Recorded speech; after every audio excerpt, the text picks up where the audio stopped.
morning mga ka-cheers! Welcome back to my channel! Let's go!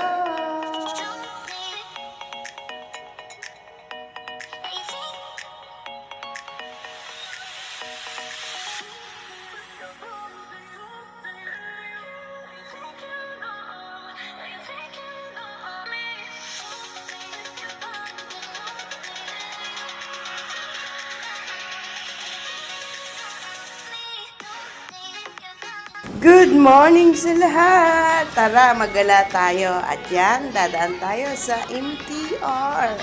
At gagamitin natin ang octopus. Pupunta po tayo sa Jordan. Yan, at mamamasyal tayo. Bago tayo pumunta dun sa street food, maggala-gala muna tayo kung anong ating makikita pagkalabas natin ng MTR. At yan na nga po. Naglalakad na tayo sa Jordan. At yan ang ating dalawang kasamang nasa unahan. Turo ng turo. Actually, dyan sa paglabas niya po, marami talagang na dyan. Makikita kayo iba't ibang pwede nyong bilhin. Mga mura lang. Kaya, tara na, samahan niyo po ako. Ang Jordan po ay nasa Kowloon side. Kaya kung kayo po ay taga Hong Kong side, mag-i-NTR kayo, it's either galing kayo dito sa Western District or dyan sa Eastern District. Basta lalampas po kayo ng Admiralty. Yan po ang papuntang Chimchachoy and then Jordan. Tatlong lang po yan. At ayan na nga po, makikita niyo ang McDonald's. Kakain ba kami dyan? Yan. Pinaka na kainan ng mga tao. McDonald's. So, hindi po kami kakain dahil nga pupunta tayo sa street food. Yan, at dumaan muna tayo dyan sa isang fashionable shop. Ang ganda kaya niya, no? Nawaw, mali pa kami dyan sa red na yan. Yung may mga parang necktie.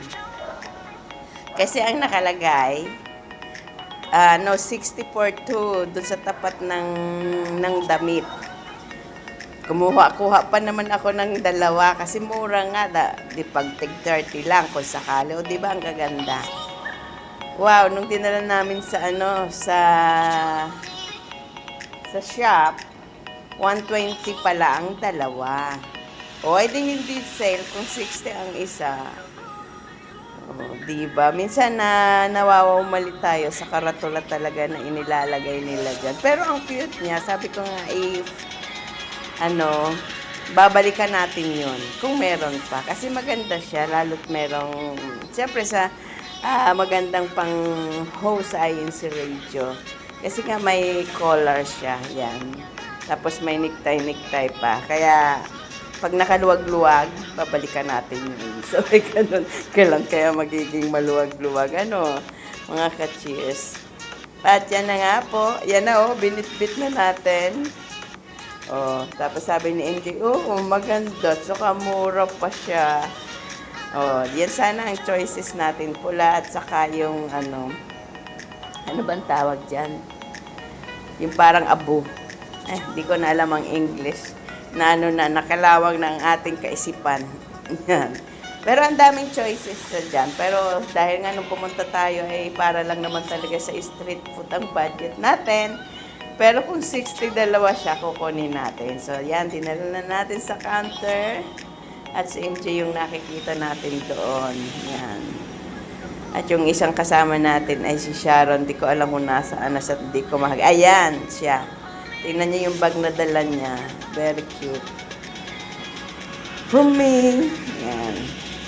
Pero wala rin, alam mo, kinalabasan, wala rin kaming napili kahit isa, kahit ang dami naming pinitbit. Kasi yung tag price na nakalagay sa tapat niya, hindi naman talaga yun ang presyo niya. Kaya, bitaw-bitawan na dahil wala pa tayong budget. Yan ang crush ni Sharon. Yan, sana. Pero, I don't think so. Nasusuotin niya yan. Hindi siya nagsusuot ng ganyan damit.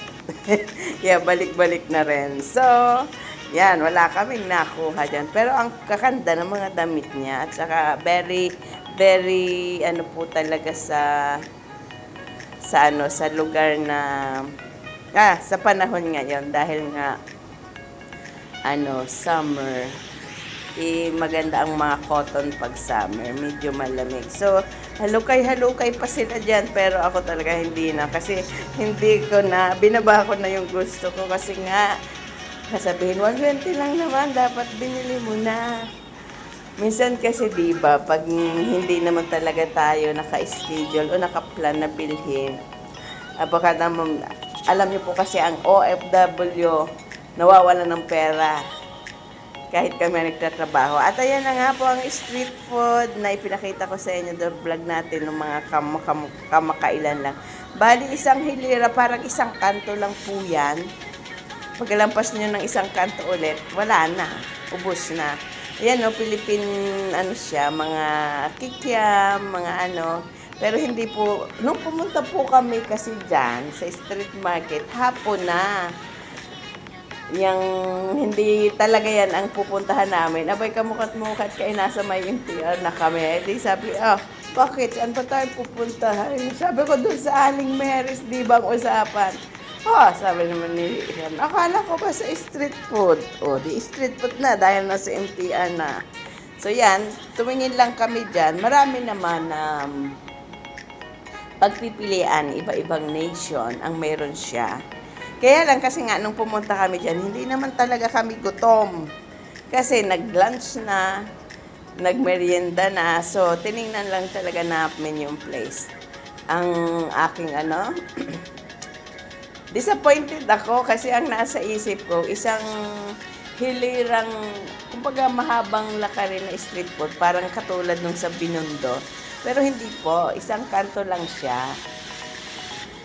Napakadali lang. Siguro, pag nilakad mo, yung lakad na normal, mga 10 minutes lang, ganon, ang street food na yan. Pero marami kayong pagpipilian, kaya, ko sa inyo, kung hindi naman talaga kayo kakantempera nyo, busog kayong pupunta dyan, kahit, hindi kayo matatakam, kasi nga busog kayo.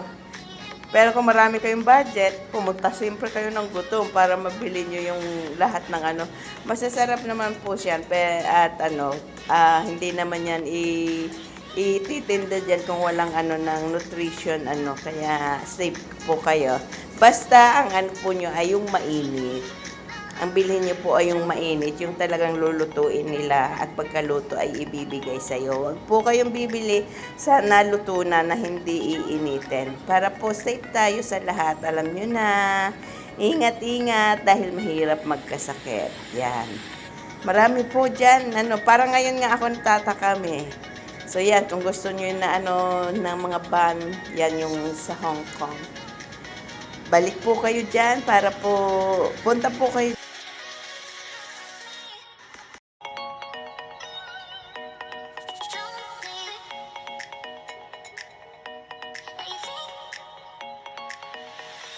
Kayo dyan para po matikman nyo rin po ang iba't ibang street food ng iba't ibang bansa na nariyan lang po sa Street Temple, dyan po sa may Jordan Exit A1. So, pupunta po kayo ng gutom para po talagang mag-grape nyo yung nakikita nyo. Kasi pag pupunta kayo ng busog po dyan, parang wala kayong appetite na kumain kasi nga busog. So, hindi nyo matitikman. Kaya dapat pag gutom kayo, pupunta kayo dyan.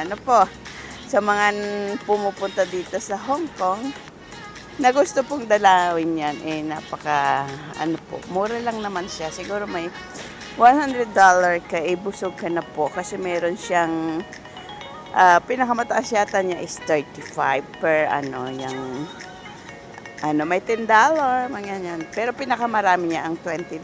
Kaya talagang sulit po ang inyong, makakain. At yan na nga po. At didire-diretsuhin nyo lang po yung street na yan. Ay makikita nyo na po yung night market na tinatawag. So ayan, bumalik na kami para umorder po ng aming kakainin. Diba, sulit na sulit naman ang hindi lang pagkain, makakapasyal ka pa.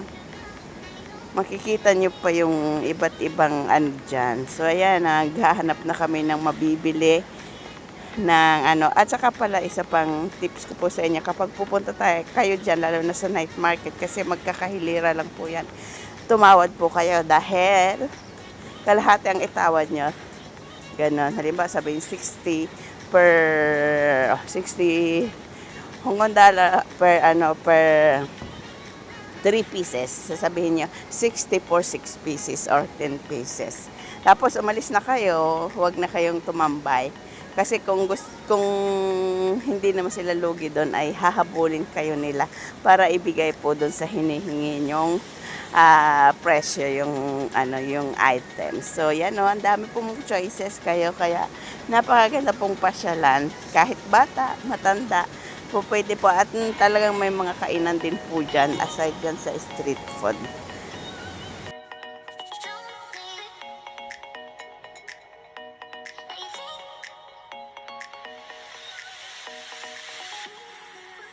Tapos sa magnetic na kinakabit nyo po na souvenir sa inyong ref, kitchen, at sa kalagayan ng mga cellphone. Ang dami pong choices, pero ang akin po talagang tinitigan dyan at tinagalan ay yung mga ano po, yung alam mo yung mga about arts yan. Kasi ang galing nila na nagagawa po nila, halimbawa yung dragon boat, yung Mount Fuji, yung ang dami po nilang na I'm so fascinating kasi sa mga ganong bagay. Kaya talaga namang ang tagal-tagal ko doon. Nagagalit na yung kasama ko kasi sabi nga, pumunta tayo dito para sa street food, hindi dyan. Anong magagawa natin? Nakuha ang attention ko. Kaya, yun. Ayan o, yung mga yan. May ship, may boat, may kahit na. At syempre kung hanggang ngayon ay nanonood pa kayo, pakikomment naman po kung aling lugar na dito sa Hong Kong inyong napasyalan at alin ang pinakagusto nyo. At syempre, kung saan country kayo naroroon ngayon habang nanonood.